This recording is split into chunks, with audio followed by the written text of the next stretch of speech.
بسم اللہ الرحمن الرحیم۔ السلام علیکم۔ سورۃ البقرہ، رکوع نمبر 9۔ ترجمہ۔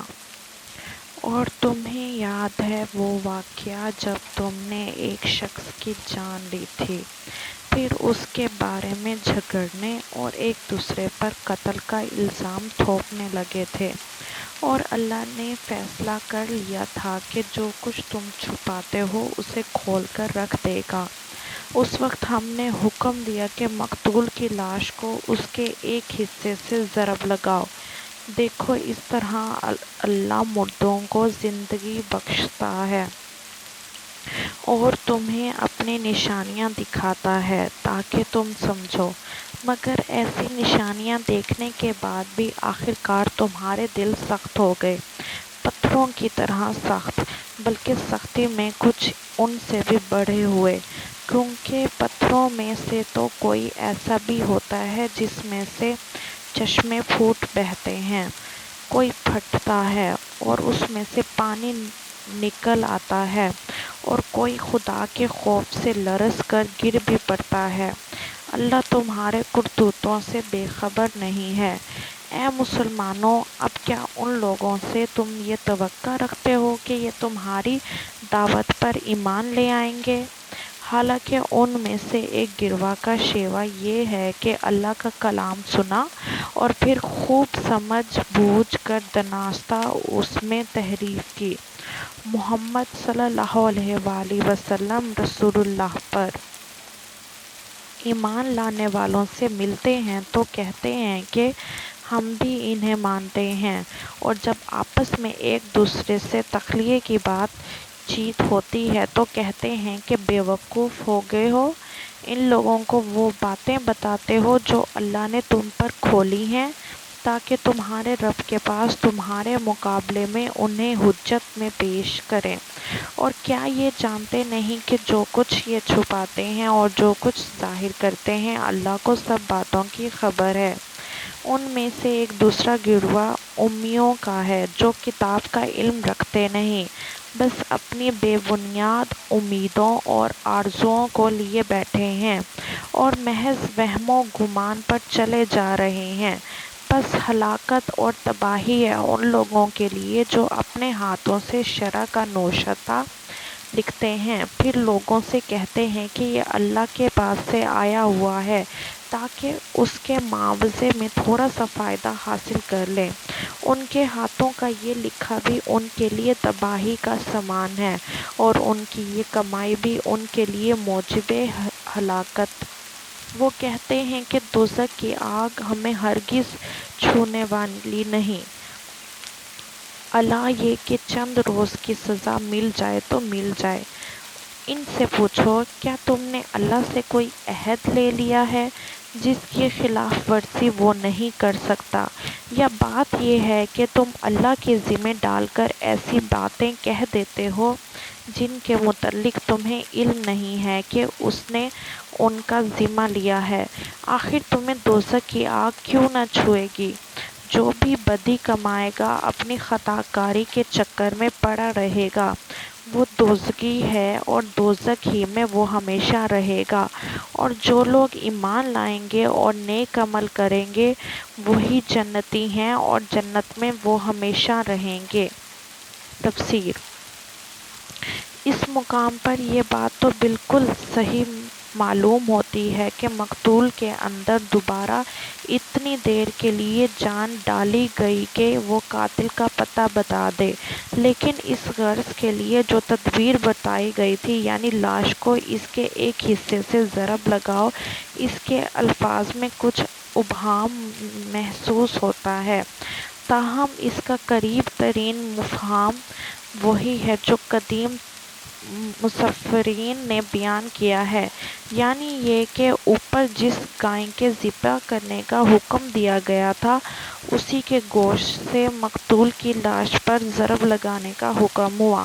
اس طرح گویا بیک کرشمہ دو کار ہوئے، ایک یہ کہ اللہ کی قدرت کا ایک نشان انہیں دکھایا گیا، دوسرا یہ کہ گائے کی عظمت و تقدیس اور اس کی معدومیت پر بھی ایک کالی ضرب لگی کہ اس نام نہاد معبود کے پاس اگر کچھ بھی طاقت ہوتی تو اسے ذبح کرنے سے ایک آفت برپا ہو جانی چاہیے تھی، نہ کہ اس کا ذبح ہونا الٹا مفید ثابت ہوتا۔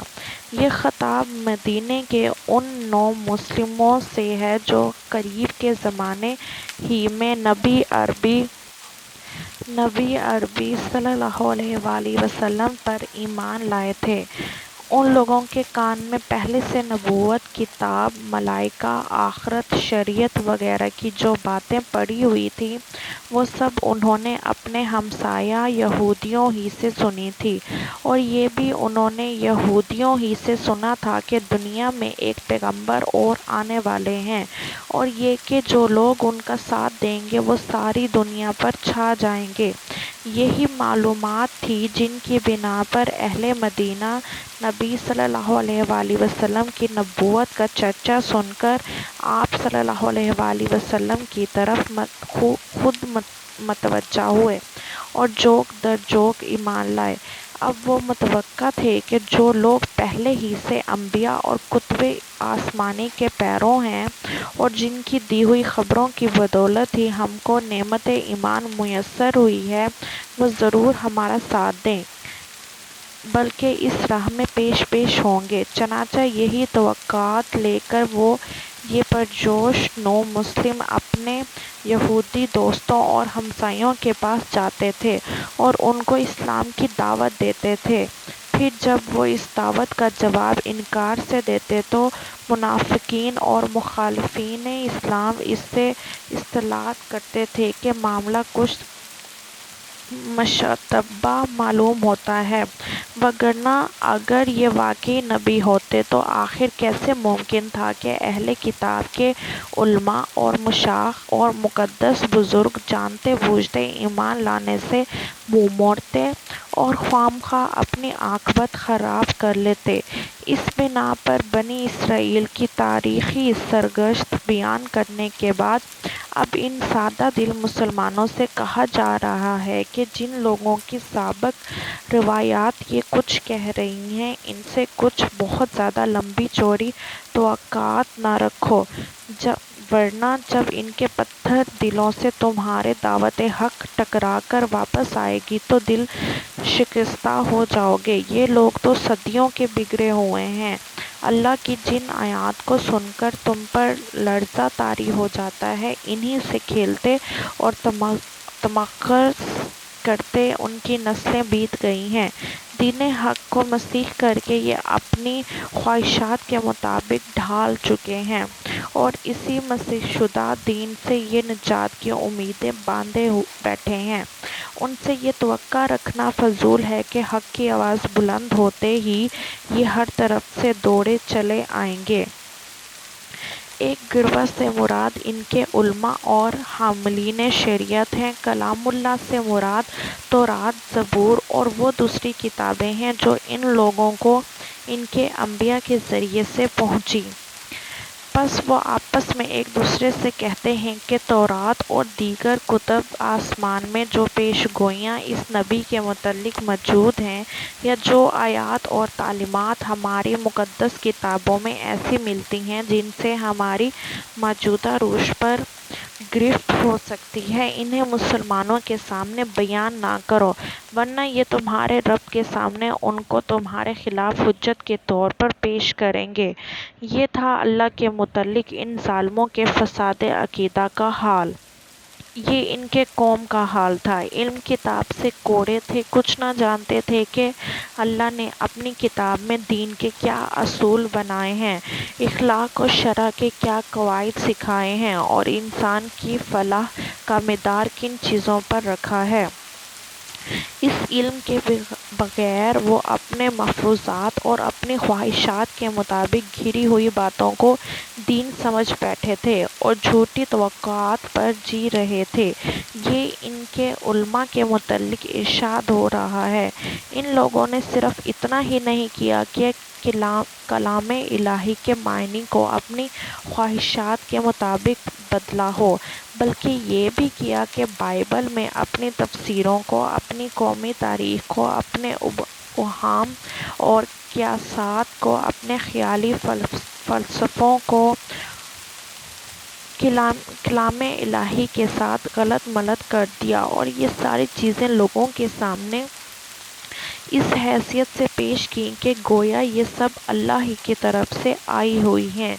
یہ یہودیوں کی عام غلط فہمی کا بیان ہے جس میں ان کے عامی اور عالم سب مبتلا تھے۔ وہ سمجھتے تھے کہ ہم خواہ کچھ کریں، بہرحال چونکہ ہم یہودی ہیں لہٰذا جہنم کی آگ ہم پر حرام ہے، اور بالفرض اگر ہم کو سزا دی بھی گئی تو بس چند روز کے لیے وہاں بھیجے جائیں گے اور پھر سیدھے جنت کی طرف پلٹا دیے جائیں گے۔ آج ہم نے سورۃ البقرہ کا رکوع نمبر 9 کیا ہے۔